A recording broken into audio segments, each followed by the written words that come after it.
Bonjour et bienvenue dans cette nouvelle vidéo, j'espère que vous allez bien. Aujourd'hui, en attendant de pouvoir vous présenter les livres qui vont m'accompagner durant le Cold Winter Challenge, je vous présente quelques recommandations livresques autour de Noël et de l'hiver. Peut-être que vous pourrez y piocher des idées histoire de remplir si jamais vous avez des catégories qui vous manquent. Comme toujours, n'hésitez pas à vous servir de l'espace sous la vidéo, la description, puisque j'y liste les livres dont je vais vous parler durant les prochaines longues minutes qui nous attendent. Et puisque j'ai pas mal de titres à vous présenter, on va commencer direct avec le premier roman. Petite précision et pas des moindres, les livres dont je vais vous parler dans cette vidéo, je les ai tous lus. Même si pour certains une relecture s'impose, ou parce que j'ai trop envie de les relire aussi, mais ils ont été tous lus et savourés à leur juste valeur.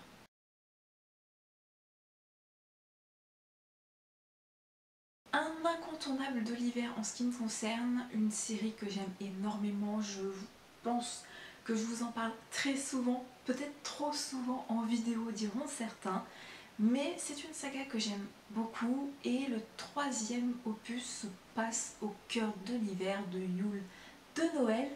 Il s'agit du troisième tome des Mémoires de la forêt de Michael Brun-Arnaud, illustré par Sanoé, qui s'intitule L'esprit de l'hiver.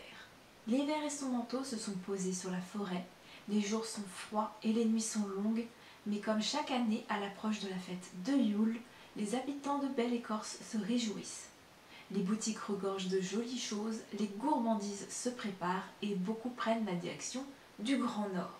C'est tout là-haut, dans les dangereuses vallées de Sombre-Hiver, que Pimprenel et Séraphin Renard sont allés chercher un cadeau pour Bartholomé, leur fils. Cependant, ils ne reviennent pas le jour prévu. Pour les retrouver, Bartholomé embarque avec son oncle Archibald dans l'étoile de Belle-Écorce, un légendaire train à vapeur. Alors qu'à bord les événements étranges se succèdent, il fait la connaissance d'un mystérieux passager clandestin qui pourrait bien détenir des informations cruciales pour leur enquête. Et ce livre remplit complètement tout ce qu'il faut pour célébrer l'hiver et Noël. On a les repas savourés, les pâtisseries, le thé, on a les épices, on a le froid sombre, glaçant, on a un vrai voyage au cœur de l'hiver, au cœur de montagnes glacées, enneigées. Bref, que ce soit en termes d'intrigue, où on est dans un cosy mystery, ou en termes d'illustration, où les ambiances très chaleureuses, très jaunes, très oranges, contrastent totalement avec l'ambiance glaciale des bleus de l'hiver, ma foi, c'est un livre que j'aime énormément. J'ai eu un très gros coup de cœur pour ce titre que j'ai trouvé très impactant en termes de littérature jeunesse pour les thèmes abordés, qui sont loin d'être joyeux, mais qui sont juste ce qu'il faut aborder pour permettre d'entamer une discussion avec des enfants. Je rappelle que ce titre est aux éditions L'École des loisirs dans leur collection 9, donc pour les 9-12. Et j'ai beaucoup aimé aussi l'humour, la plume de l'auteur qui est juste ce qu'il faut pour donner une ambiance cosy, cocooning, chaleureuse et contrebalancer cette ambiance cosy par des choses beaucoup plus sombres, beaucoup plus matures. Donc ma foi, ça fait un excellent roman à destination de la jeunesse et un très très bon roman pour la période hivernale, surtout qu'en plus de ça, l'auteur a pensé à tout, puisqu'il y a très exactement 24 chapitres, donc techniquement c'est un livre calendrier de l'Avent. L'intrigue, comme je vous le disais, a ce qu'il faut, là où il faut, ce qu'il faut de réconfortant, ce qu'il faut de cosy mystery, ce qu'il faut de pointe de fantastique, ce qu'il faut pour rire, pour pleurer aussi, parce que ça reste quand même la marque de fabrique de Mémoires de la forêt, d'être quelque chose de aussi doux qu'amer. Donc ma foi, j'espère vraiment que vous aurez l'occasion de le découvrir.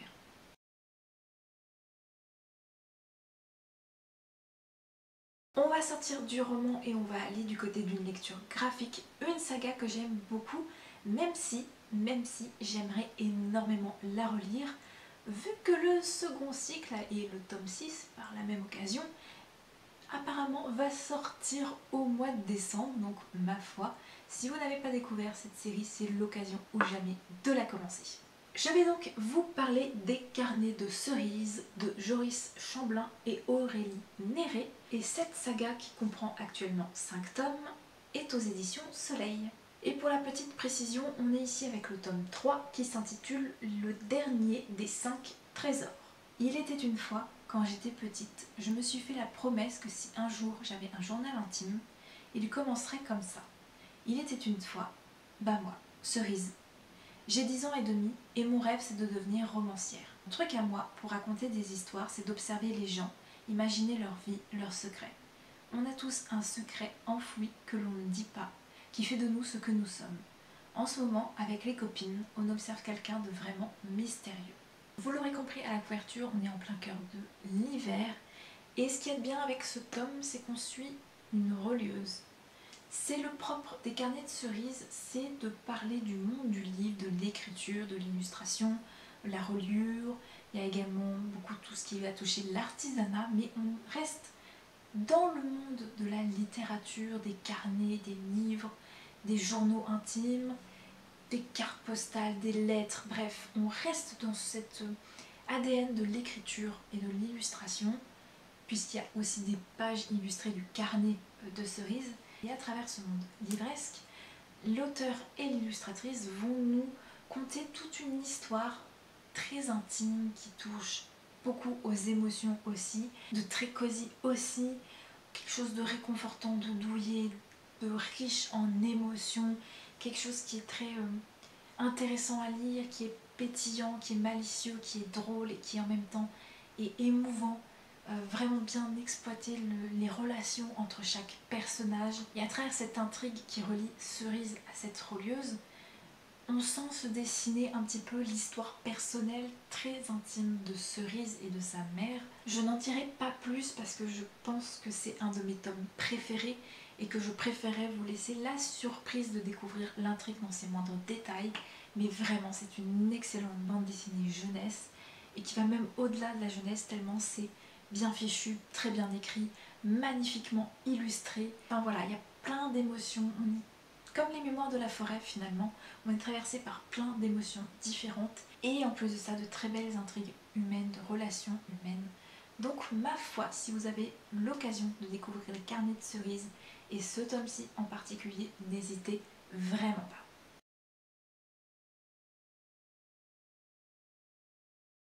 Avec le livre suivant, je reviens dans le roman et cette fois-ci je vais aller du côté de la fantaisie et de la fantaisie adulte. Je vais donc vous parler du roman de David Brie, édité aux éditions Pocket, qui s'intitule Que passe l'hiver. Pour le résumer, Stig, cadet du clan Ferenn, se réjouit de participer pour la première fois aux festivités du solstice au sommet du Weg, demeure du roi de l'hiver, signe de son passage à l'âge adulte. Le jeune homme au pied beau, difformité qui lui vaut le mépris de son père, observe avec candeur et enthousiasme les conteurs, les danses, les ripailles et conversations, n'osant encore se mêler aux membres des 3 autres clans. Mais lorsqu'un des seigneurs s'écroule brutalement, la fête se teinte de la couleur du deuil, et l'atmosphère glacée se fait plus étouffante. Au cœur de la clairière, les bûchers mortuaires brûlent et signent déjà la fin d'un monde. Un excellent roman de fantaisie. Je l'ai lu en plein été et franchement, si vous avez l'occasion de le lire en plein hiver, ça marchera encore mieux parce que j'ai trouvé ce récit absolument incroyable dans sa construction, très bien fichu parce qu'on a ces espèces de sonnets, de poèmes qui sont sous forme de strophes qui annoncent chaque chapitre et qui forment un poème final qui est vraiment impactant et qui nous narre toute l'histoire de manière un peu plus poétique. Et au-delà de ça, j'ai trouvé que ça contrastait totalement avec la violence inouïe qu'il y a dans ce récit, violence verbale. Alors je préviens, ce sera pas pour tout le monde, âme sensible, s'abstenir parce qu'on est clairement sur une série de meurtres, que chaque personnage n'est pas épargné par l'auteur, qu'il y a beaucoup de violence physique, verbale. On parle d'un personnage qui a un pied beau, qui est détesté par sa famille, qui est très mal vu, mais qui a un don, celui de se transformer en corbeau, et c'est ce don qui va lui permettre petit à petit de se sortir de cette soupape étouffante, de cet hiver qui est rude, de cette enquête en huis clos finalement, et de cette forêt extrêmement sombre, inquiétante, poisseuse, avec une ambiance qui est lourde. Vraiment, c'était un excellent roman qui m'a scotché de A à Z, tellement c'est hyper bien écrit, que l'ambiance est parfaite, que les personnages sont hyper intéressants à suivre, à découvrir, que les rebondissements sont assez variés et que le final est carrément génial. Ça m'a vraiment énormément retourné. J'ai adoré ce récit et c'était en plus de ça mon premier roman de David Brie et je me suis dit que je ne serais pas contre découvrir d'autres romans de l'auteur parce que celui-ci a été une claque monumentale en termes de coup de cœur. En plus de ça, on a quand même un univers qui tourne autour de la magie, autour des clans. Il y a quelque chose de très nordique, de très viking. Donc ma foi, si vous avez l'occasion de le découvrir ou s'il est dans votre palle, n'hésitez vraiment pas à le sortir cet hiver.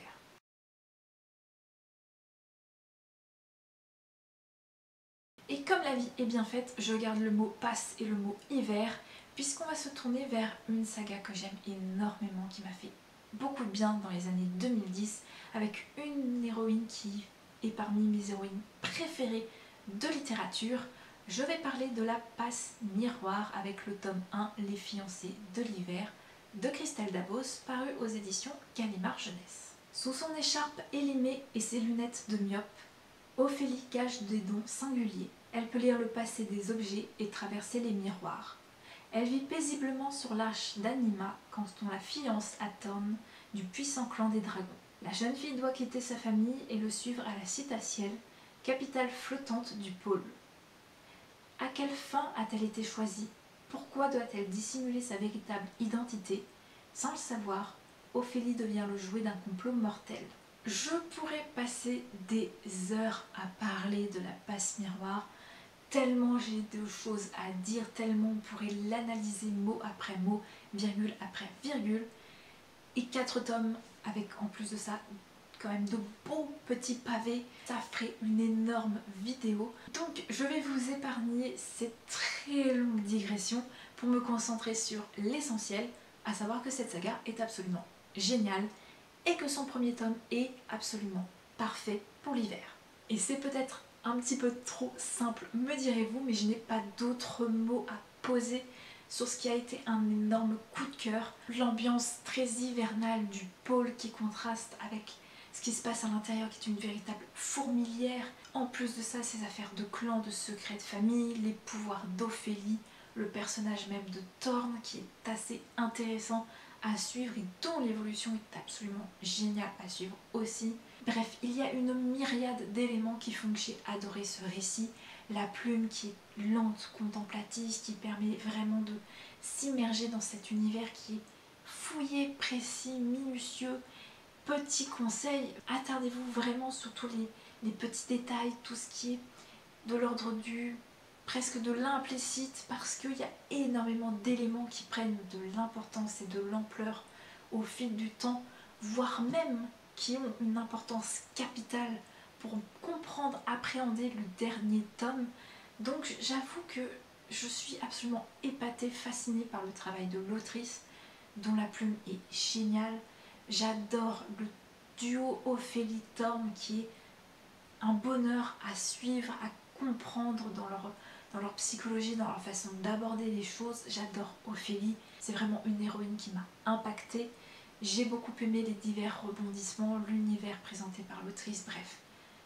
Je vais pas m'attarder plus longtemps, alors profitez de l'hiver pour vous lancer dans cette saga. À petite dose, un chapitre par jour s'il le faut, mais vraiment je vous encourage à découvrir cette saga. Et si jamais vous avez envie de la relire, profitez donc de cet hiver.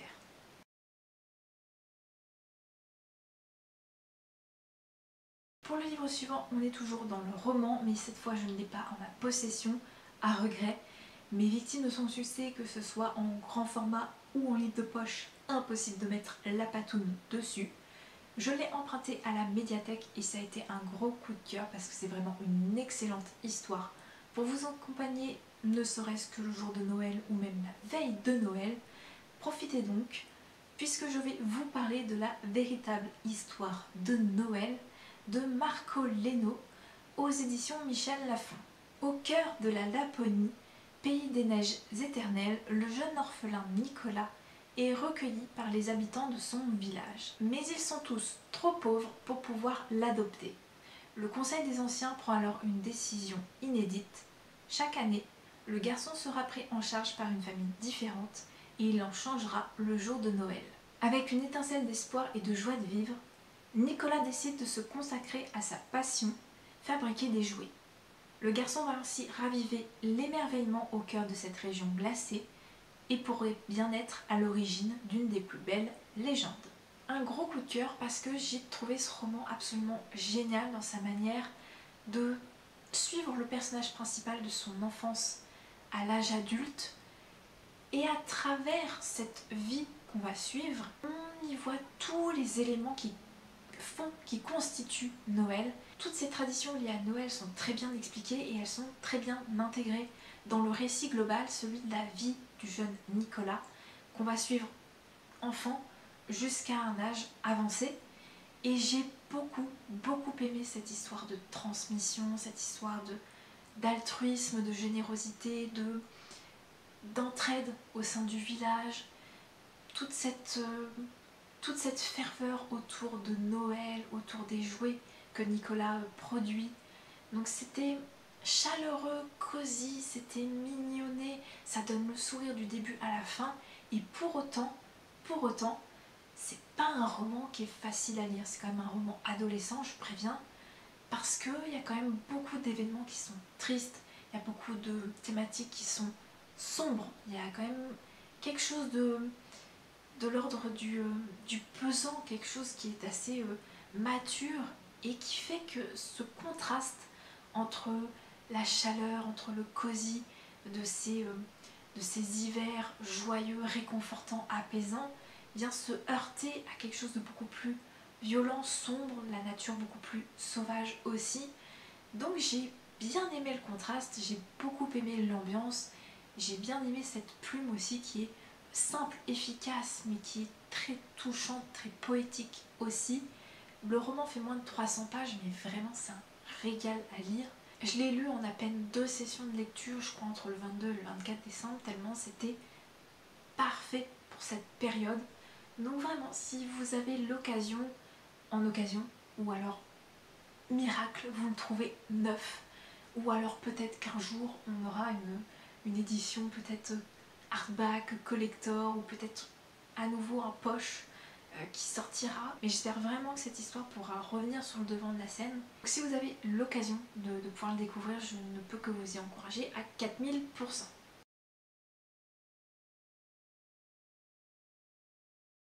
Pour le livre suivant, je reste dans les livres empruntés à la médiathèque, mais cette fois-ci je vais du côté de l'album jeunesse. Et comme pour le titre précédent, si jamais vous avez envie d'en avoir un petit peu plus à vous mettre sous la dent, sachez que j'en ai parlé récemment dans un update lecture que je vous remettrai dans un petit juste au-dessus de ma tête. Comme ça vous aurez l'occasion de découvrir d'autres titres qui sont hors Noël mais qui pourraient peut-être vous intéresser. L'album en question s'intitule Choisis ton sapin de Patricia Toth et illustré par Jarvis, et publié aux éditions Little Urban. Le résumé est assez sommaire. Pour la décoration du sapin, plutôt lutin ou pingouin, plutôt guirlande en bois ou électrique.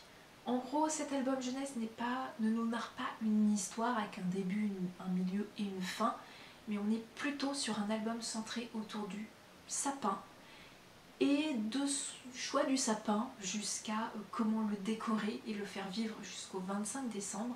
C'est l'histoire du sapin, tout simplement. Je ne peux pas faire mieux, je ne peux pas vous dire plus de choses à part qu'on voit toutes les étapes. On va donc avoir le choix du sapin, comment le ramener ou l'installer dans sa maison, comment le décorer, comment le faire vivre au 24, au 25 décembre, bref. Tout est centré autour du sapin. Et c'est en ça que j'ai beaucoup aimé cet album jeunesse, c'est parce qu'il sort du lot. Il n'y a pas d'histoire, mais il est très touchant, très beau aussi en matière d'illustration.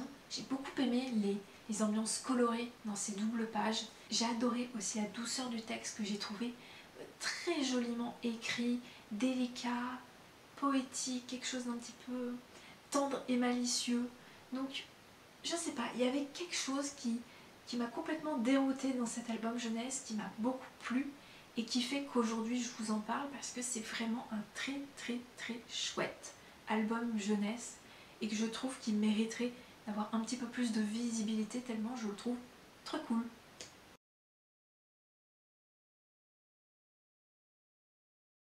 Pour le livre suivant, je vais toujours rester dans l'album jeunesse. Même les deux livres suivants sont des albums jeunesse, donc préparez-vous.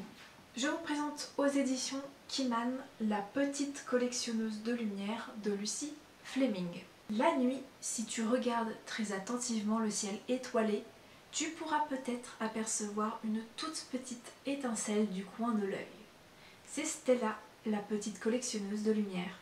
Au vu des paysages enneigés qu'il y a dans les illustrations et sur la couverture, on est sur un album jeunesse qui se passe durant l'hiver, mais ni l'hiver ni Noël ne sont au cœur des thématiques abordées dans cet album. Toutefois, je trouve qu'il a sa place dans cette sélection parce qu'au-delà de l'aspect esthétique hivernal, on est sur quelque chose qui me parle énormément, à savoir la lumière. On a Stella qui collectionne les lumières et qui a un rapport avec les étoiles, avec le ciel étoilé, et qui, à travers ces étoiles, cette collection de lumière, va se lier petit à petit d'amitié avec différents animaux de la forêt. Et donc j'ai beaucoup aimé le message très joyeux, très lumineux, très positif de cet album jeunesse que je trouve absolument trop mignon.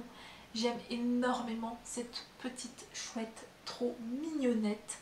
J'aime beaucoup le côté un peu poétique, un peu merveilleux que l'album fait transparaître à travers son texte. J'aime beaucoup les illustrations qui sont douces. Donc il y a quelque chose qui fonctionne parfaitement pour l'hiver, quelque chose de très réconfortant, de très douillet, de très positif et joyeux. J'aime énormément l'ambiance, le sourire que donne cette histoire qui est choupinou. Donc si comme moi vous aimez les illustrations qui ont un petit côté crayon de couleur, pastel, aquarelle, gouache, si vous aimez les petites histoires avec des animaux trop mignons, si vous aimez les lumières, les ciels étoilés, les papillons, si vous aimez les constellations, si vous aimez l'hiver, il y a de très très fortes chances pour que vous craquiez sur cet album.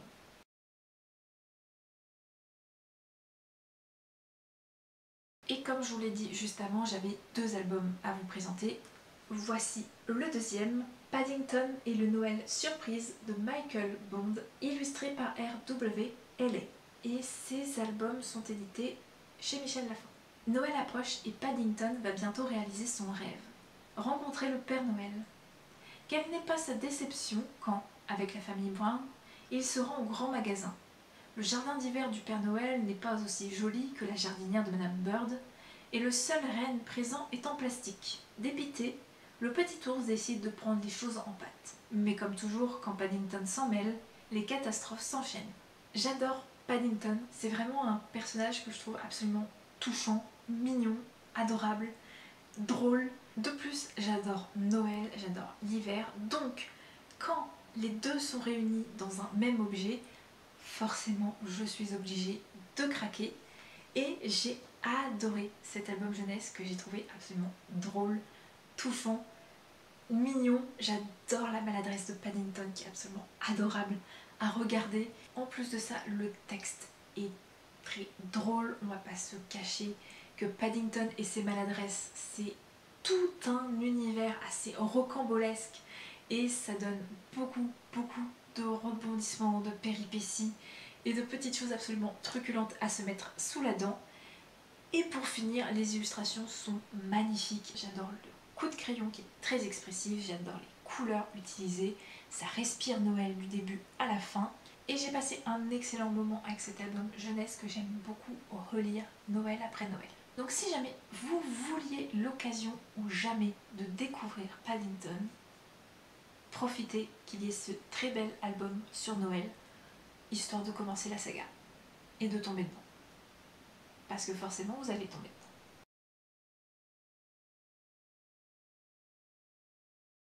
Pour le livre qui suit, je vais retourner du côté des graphiques et de la bande dessinée puisque je vais vous parler du tome 3 du Grimoire d'Elphie. Ce tome 3 s'intitule Malaventure en pain d'épices et on doit la bande dessinée à Audrey Alouette, Christophe Arleston et Minnie Ludwin aux éditions Draco. Alors que Noël approche, le bus librairie d'Elphie et de ses sœurs est immobilisé par une panne en Alsace. Là, Elphie partage pour la première fois son secret. Faustine, fille de la pâtissière du village, est aussi une petite sorcière. Mais Faustine est surtout une Miss Catastrophe qui se fourre dans des situations impossibles et compte sur Elphie pour l'aider à s'en sortir. Entre une tempête de neige et des attaques de bonhommes en pain d'épices, Elphie va découvrir une énigme familiale datant de la Seconde Guerre mondiale qui pourrait bien changer la vie du village. Un conte de Noël gourmand et mouvementé qui vient apaiser les secrets du passé. Ce troisième tome, il est parfait dans cette sélection puisque vous l'aurez deviné, on est en Alsace en plein cœur de l'hiver. Noël approche et en plus de ça, ça sent bon le pain d'épices, que demander de mieux. Le Grimoire d'Elphie, c'est toute une série que j'aime beaucoup lire et emprunter à la médiathèque et que j'aimerais beaucoup avoir moi personnellement dans ma bibliothèque parce que je les trouve très intéressantes entre cet univers très contemporain, très moderne et de l'autre côté tout l'aspect magie, sorcellerie avec notamment ces origamis qui prennent vie, avec ce grimoire qu'Elphie a hérité de sa maman. Le résultat donne quelque chose de très pétillant, malicieux, rocambolesque, de très relevé en termes de rythme. Donc si vous avez l'occasion de découvrir le grimoire d'Elphie, profitez-en. Et si jamais c'est déjà fait mais que vous n'avez pas eu l'occasion de lire le tome 3, sachez qu'il est parfait pour la saison. Et en plus de ça, c'est un tome que j'ai beaucoup aimé, ne serait-ce que pour les illustrations qui nous plongent vraiment au cœur de Noël et de l'Alsace, ne serait-ce que pour suivre l'évolution d'Elphie à travers sa pratique de la magie, et ne serait-ce que pour cette armada de bonhommes en pain d'épices absolument bizarre. On va pas se le cacher. Je vous laisse découvrir vous-même la bande dessinée, mais ça vaut le détour.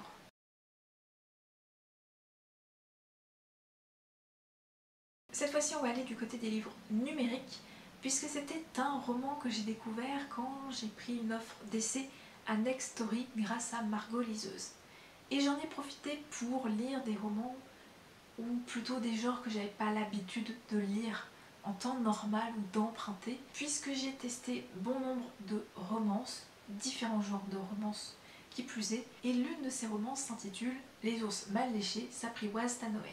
C'est de Valentine Stergan et publié aux éditions Hugo et compagnie. Et là, en plus de ça, c'est disponible en poche.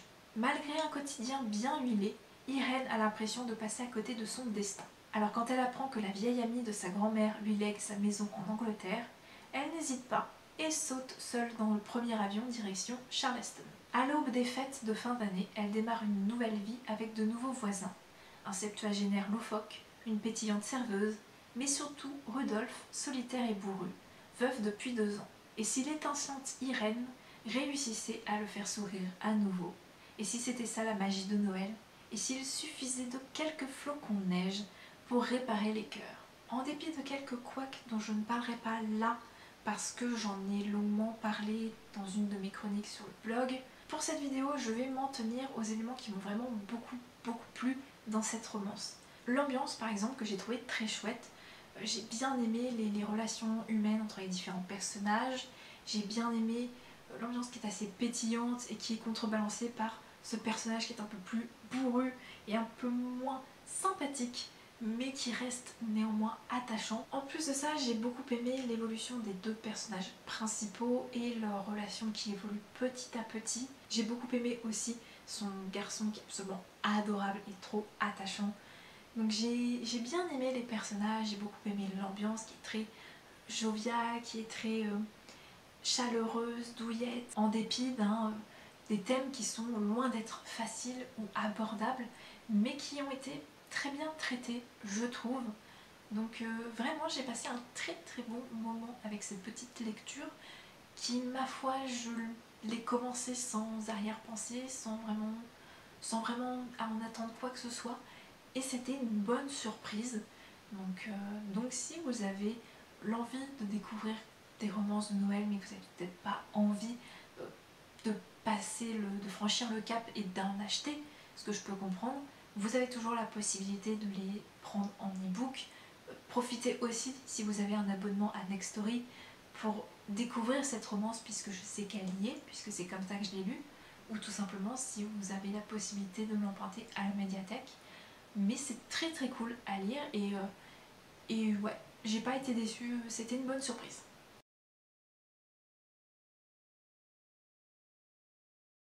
Pour les deux livres suivants, on va aller du côté des contes. Le premier n'est pas un conte à strictement parler, néanmoins il en emprunte les codes. Il s'agit d'un chant de Noël de Charles Dickens aux éditions Librio. La veille de Noël, tous s'affairent aux préparatifs. Mais préférant la solitude à ces fêtes joyeuses, Ebenezer Scrooge refuse les invitations. Pour ce vieux grincheux que tous prennent soin d'éviter, Noël se résume à un simple mot, sottise. Il n'y voit qu'un prétexte pour cacher la misère de cette société et jamais ne s'associera à cette vaste fumisterie. Mais ce soir-là, les esprits de Noël en décident autrement. Plongé malgré lui entre passé, présent et futur, le vieux Gripsou reçoit une leçon de vie. Un chant de Noël, c'est devenu un classique de la littérature de Noël.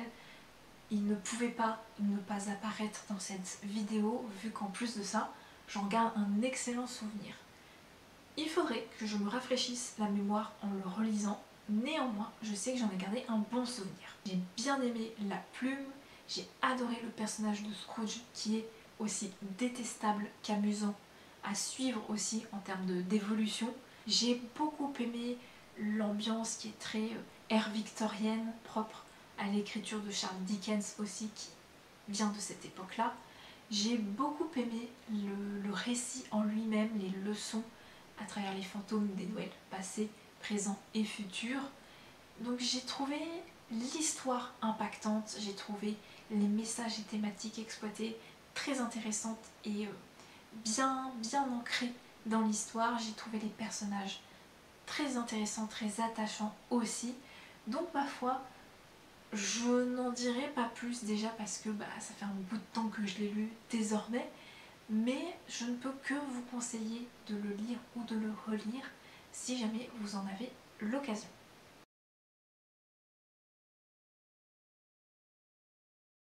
Autre conte que j'avais dans ma besace, il s'agit de Casse-Noisette d'Hoffmann, publié ici dans sa version intégrale chez Folio Junior. Le soir de Noël, Marie s'endort, entourée de ses cadeaux.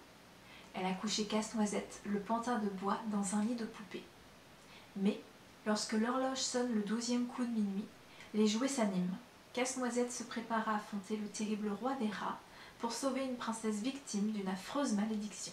Marie, qui assiste au combat, se retrouve entraînée dans une aventure périlleuse. Casse-Noisette, c'est probablement un de mes classiques préférés, un de mes contes préférés et une de mes histoires de Noël préférées. Et si vous pouvez lire ce roman accompagné des musiques de Tchaïkovski, c'est encore mieux.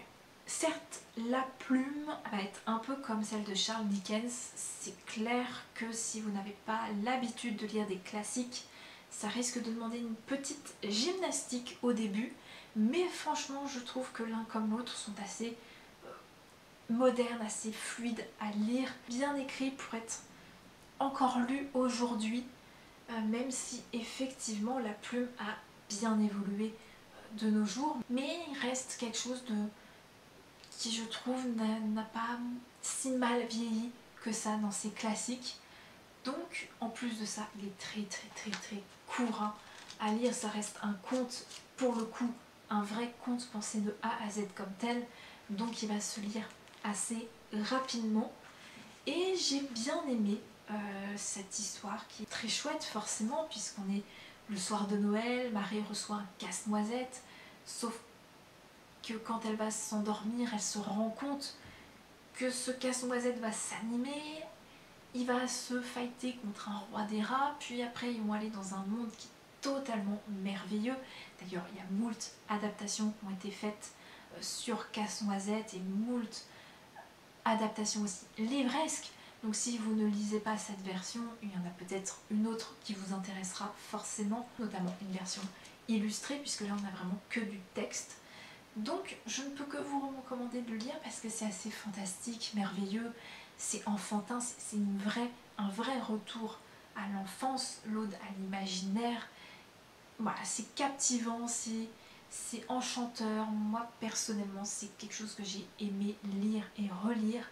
Donc si vous n'avez jamais osé franchir le pas, sachez que vous pouvez toujours vous tournez soit vers la version texte entière ou alors vers une des adaptations, ça fera autant le café.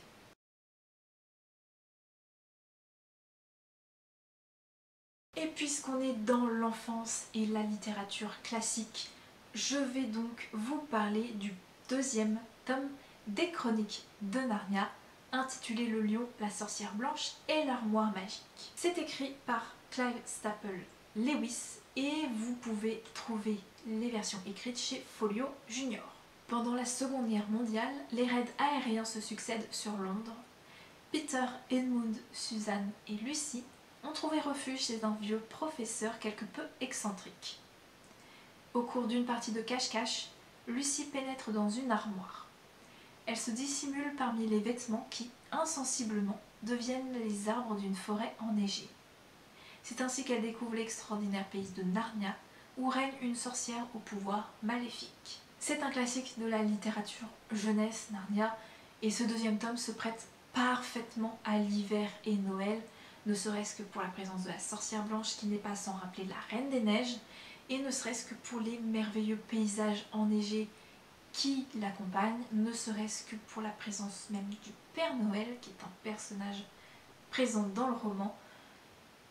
Je n'ai pas besoin d'en dire plus, c'est pas forcément un roman qui se passe exclusivement en hiver ou Noël, puisqu'il y a toutes sortes de péripéties qui viennent se greffer autour, mais je trouve que ce roman comme son adaptation reste parfaite pour la saison.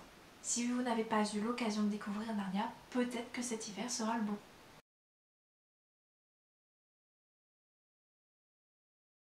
Je vais garder les paysages enneigés et la forêt, mais on va aller cette fois, et je tiens à le préciser, sur de la fantaisie adulte qui ne sera pas à mettre entre toutes les mains. Je vais parler de Déraciné de Naomi Novik, qui est publié aux éditions Pygmalion dans son grand format.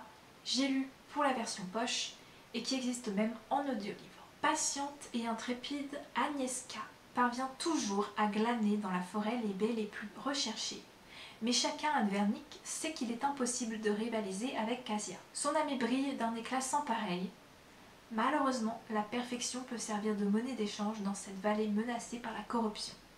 Car si les villageois demeurent dans la région, c'est uniquement grâce au pouvoir du dragon. Jour après jour, ce sorcier protège la vallée des assauts du poids, lieu sombre où rôdent créatures maléfiques et forces malfaisantes. En échange, tous les 10 ans, le magicien choisit une jeune femme de 17 ans qui l'accompagne dans sa tour pour le servir. L'heure de la sélection approche et tout le monde s'est préparé au départ de la perle rare. Pourtant, quand le dragon leur rend visite, rien ne va se passer comme prévu. On est clairement là sur un roman de fantaisie et également sur une romance, même si la romance met beaucoup de temps à s'installer. On est clairement dans un roman qui vante l'hiver, le froid glacial, la forêt sombre dans ce côté sombre, mystérieux, inquiétant, pesant, angoissant, des créatures malfaisantes, il y a beaucoup de secrets aussi à percer, puisque cette forêt n'est pas sombre et maléfique sans aucune raison, et s'engage pour le personnage principal toute une quête vers la vérité, pour découvrir qui est vraiment, véritablement ce dragon, ce sorcier, voir au-delà de la très mauvaise réputation qu'il a aussi, et également de découvrir des secrets pas très reluisants, il faut bien se l'avouer, pas seulement au sujet du dragon, mais aussi au sujet de tout l'univers dans lequel le personnage principal a baigné toute sa vie. Donc on retrouve ce qui fait manifestement la plume, la patte de Naomi Novik. Je n'ai pas lu d'autres romans d'elle malheureusement, mais je sais qu'elle a cette capacité à faire des hivers très sombres, mystérieux, très pesants, cette capacité au-delà des paysages enneigés à parler de tout ce qui est un peu culture, tradition, folklore nordique. Vous avez donc là tous les éléments pour faire un cocktail parfait et passer un hiver un petit peu plus frissonnant, je dois dire.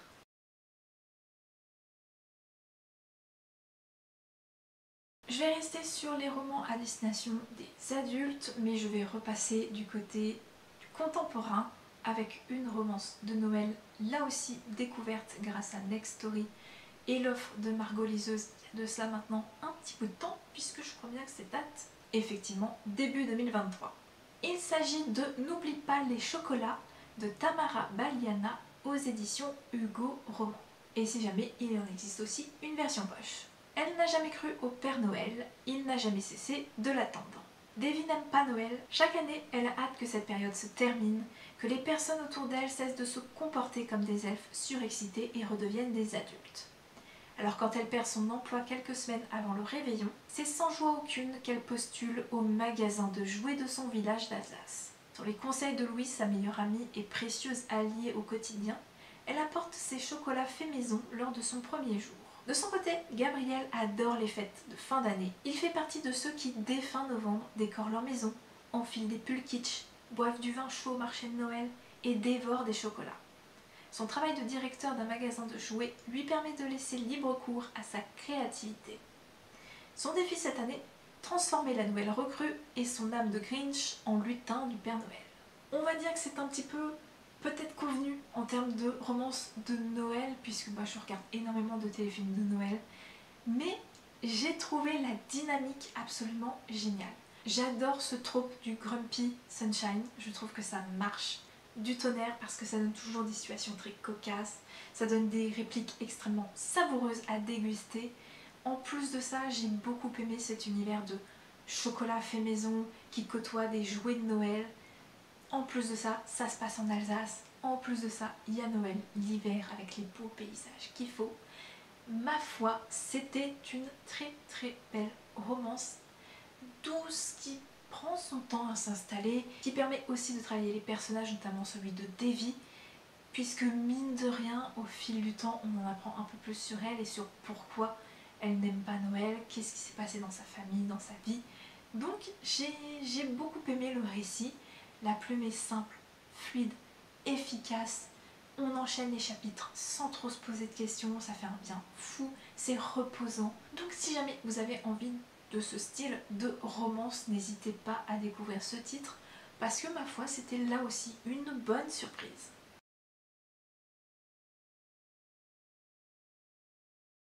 Comme vous le savez, j'adore tout ce qui va être autour de la mythologie nordique, viking, Noël, hiver. J'adore aussi la littérature jeunesse. Et quand on mélange l'ensemble, ça donne ce titre. Les Sœurs Hiver de Jolane Bertrand et Tristan Gion. Un roman qu'on doit aux éditions L'École des loisirs. Il y a très longtemps, il y avait deux hivers.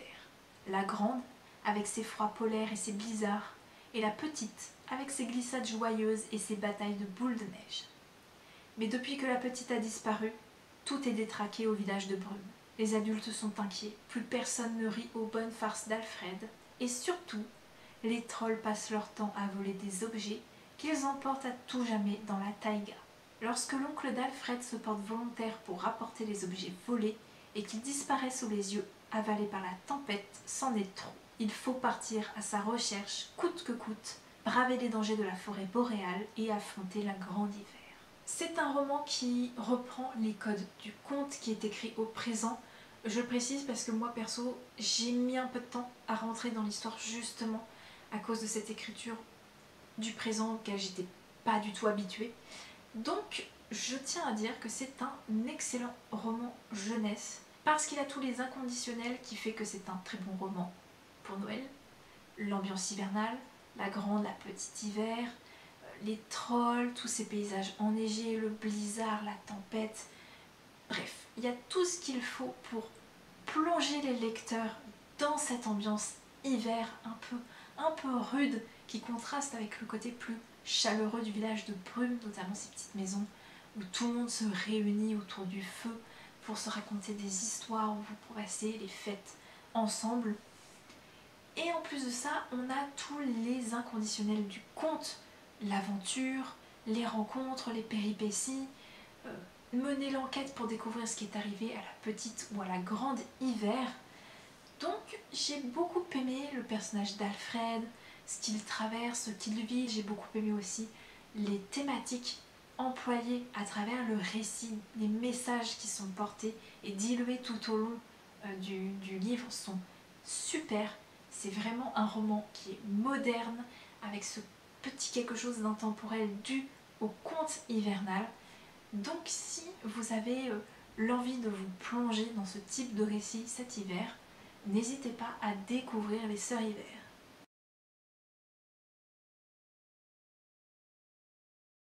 Puisque je vous parle de contes, la transition est toute trouvée, puisque je vais vous parler là des éditions Litto et de leur collection mini-contes classiques. Rassurez-vous, je ne vais pas vous parler de l'intégralité de cette collection qui est quand même assez conséquente, hein. Je crois qu'il y a plus de 40 livres à l'heure actuelle.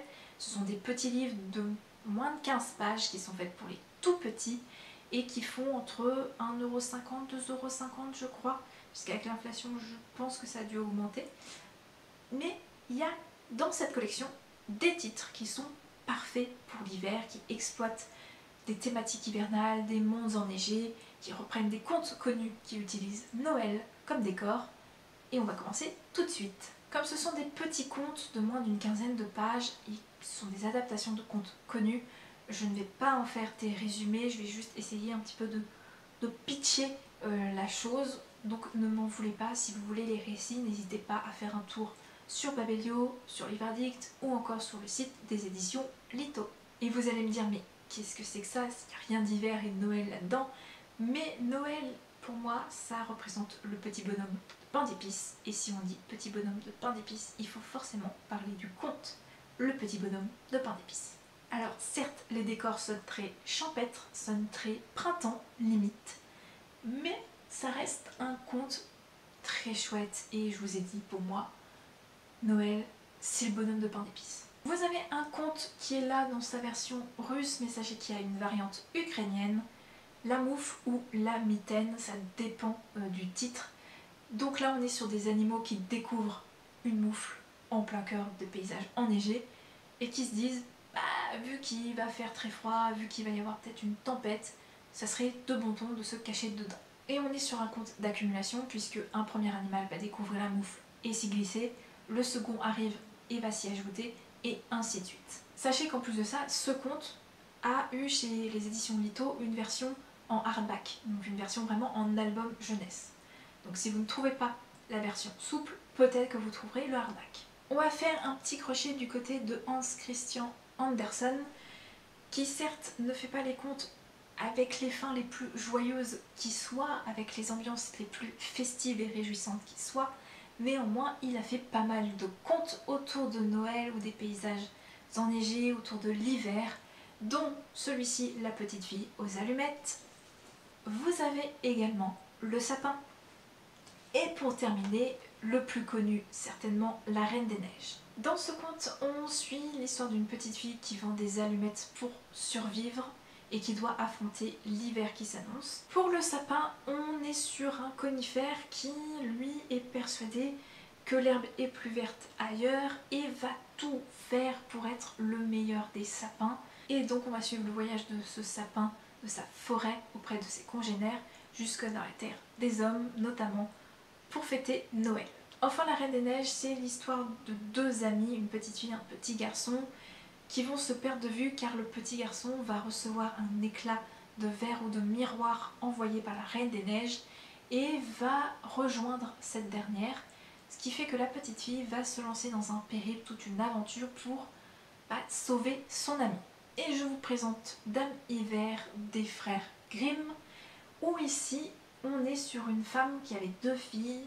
Elle en adorait une et détestait l'autre. Un jour que cette dernière filait de la laine dehors, elle fit tomber sa quenouille dans le puits. Sa mère l'envoya donc récupérer la quenouille perdue et la jeune fille découvrit alors le monde de Dame Hiver. Autre petite incursion, j'avais commencé avec le bonhomme de pain d'épices, je vais terminer cette sélection des mini-contes classiques Litto avec Baba Yaga, qui est pour moi une figure qui, je ne sais pas pourquoi, je l'associe à l'hiver.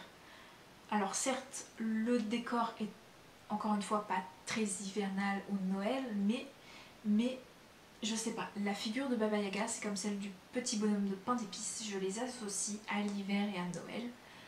À tort ou à raison, je ne sais pas, mais ma foi, sachez qu'il y a également le compte disponible si vous avez envie de découvrir l'histoire de cette sorcière. Et voilà, cette vidéo est désormais terminée. J'espère que vous avez pu découvrir quelques titres qui pourront ou non vous accompagner cet hiver, que ce soit lecture pour une toute première fois ou une relecture. N'hésitez pas à utiliser les titres dont je viens de vous parler, ne serait-ce que pour le Cold Winter Challenge ou votre propre pile à lire de cet hiver. N'hésitez pas à vous emparer de l'espace description, histoire de faire votre bûche de Noël préférée et personnelle, que ce soit réseaux sociaux, que ce soit les liens vers le blog, mon portfolio, les sites sur lesquels j'écris, Fixia, Wattpad, tout ça. Bref, tout est indiqué. N'hésitez pas non plus à vous emparer de l'espace commentaire pour me faire vos retours sur cette vidéo, si vous avez lu ou non certains titres, s'ils vous tentent ou pas, si vous les avez dans votre wishlist, dans votre pile à lire, si vous comptez les lire cet hiver ou non, ou pour un hiver prochain. Je serai ravie de lire vos commentaires et d'y répondre. Si vous avez aimé cette vidéo, n'hésitez pas à liker la vidéo, ça fait toujours plaisir. N'hésitez pas non plus à vous abonner, ne serait-ce que pour regarder les futures vidéos qui sortiront sur la chaîne, ou tout simplement à faire un tour du côté des playlists puisque j'en ai pas mal autour de Booktube. Quant à moi, je vais vous laisser ici. Je vous souhaite de très belles lectures et d'ici la prochaine vidéo, portez-vous bien, restez curieux et créatifs. Bye!